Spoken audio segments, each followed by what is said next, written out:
Bien, entonces lo que vamos a ver ahora en este caso es en una de las áreas de la lingüística, que es la fonética. Pero ¿qué es la fonética en sí? En sí podemos entenderla como el área que estudia los sonidos desde el punto articulatorio, o sea, cómo articulas tú los órganos eh, de tu cuerpo acústico y auditivo del lenguaje para poder emitir en este caso sonidos materiales y concretos, que es como por ejemplo lo que estás escuchando de mí. Entonces, ahora, pero para podernos estudiar, hay en este caso unidades para estudiar. Por ejemplo, el fono.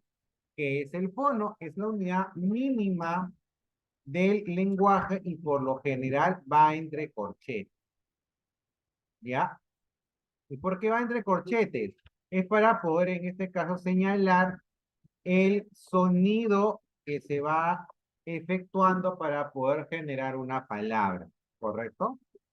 En sí es la materialización de un fonema concreto, se da en el nivel del habla y su repertorio es ilimitado. Ahora, ¿qué órgano de nuestro cuerpo nos da de alguna manera la posibilidad de poder generar sonidos? Es el aparato fonador, que es el conjunto de órganos que produce una serie de sonidos. Existen tres grupos de órganos que intervienen en la producción de un sonido articulatorio.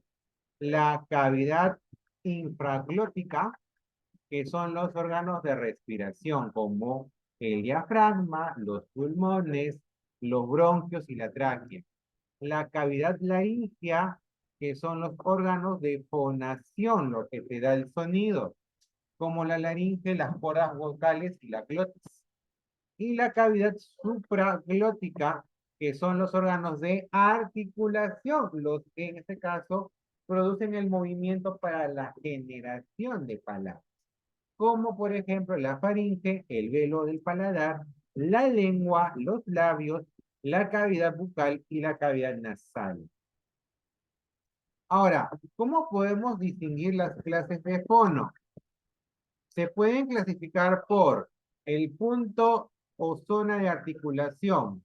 Por ejemplo, los bilabiales son aquellos que es cuando se produce el sonido entre dos labios.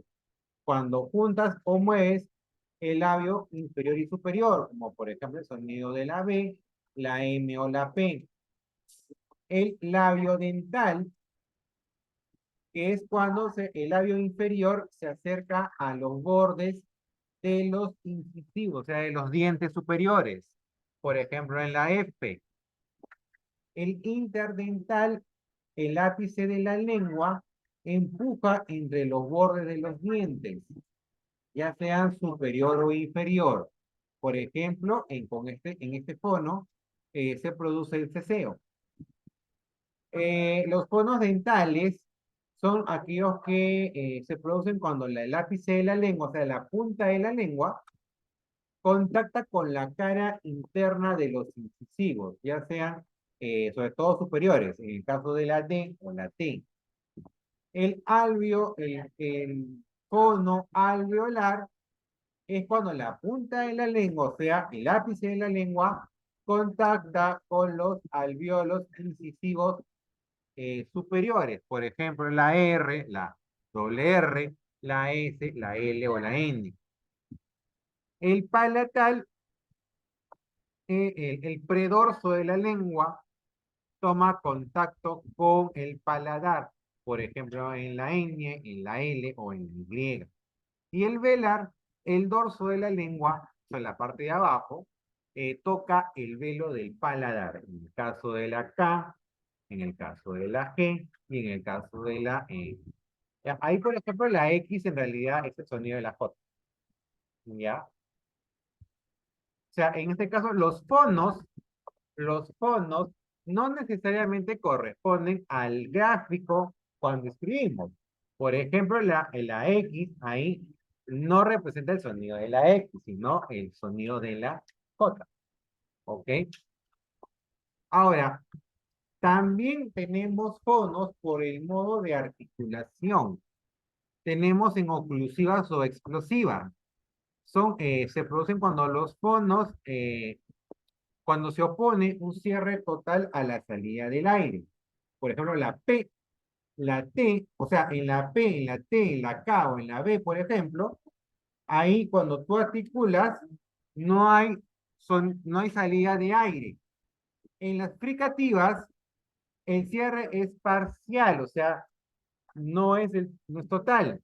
Hay una pequeña salida del aire en la F, en la S, en las africadas o semi-oclusivas, el cierre también es parcial, pero antes de ello se produce un cierre total. O sea, primero hay un cierre del aire y posteriormente un cierre pero pequeño.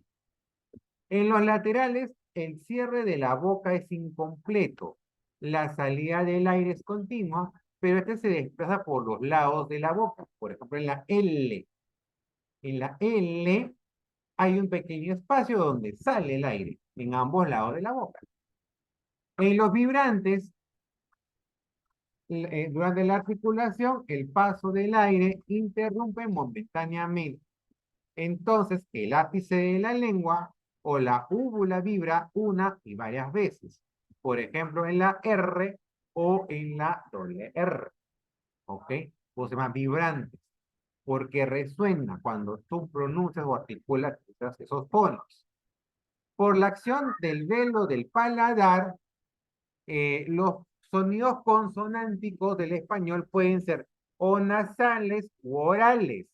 Nasales, cuando interviene la cavidad nasal, la M, la N, cuando ustedes pronuncian M o N, o la N, por ejemplo, hay cierto sonido nasal de la nariz. Y el oral es cuando no interviene la cavidad nasal, o sea, en los demás fonos. Por ejemplo, yo te puedo decir P, te puedo decir L, te puedo decir, por ejemplo, B, y no hay un sonido nasal. ¿Ok? Entonces, hay tres puntos de vista por el cual se pueden clasificar los fonos.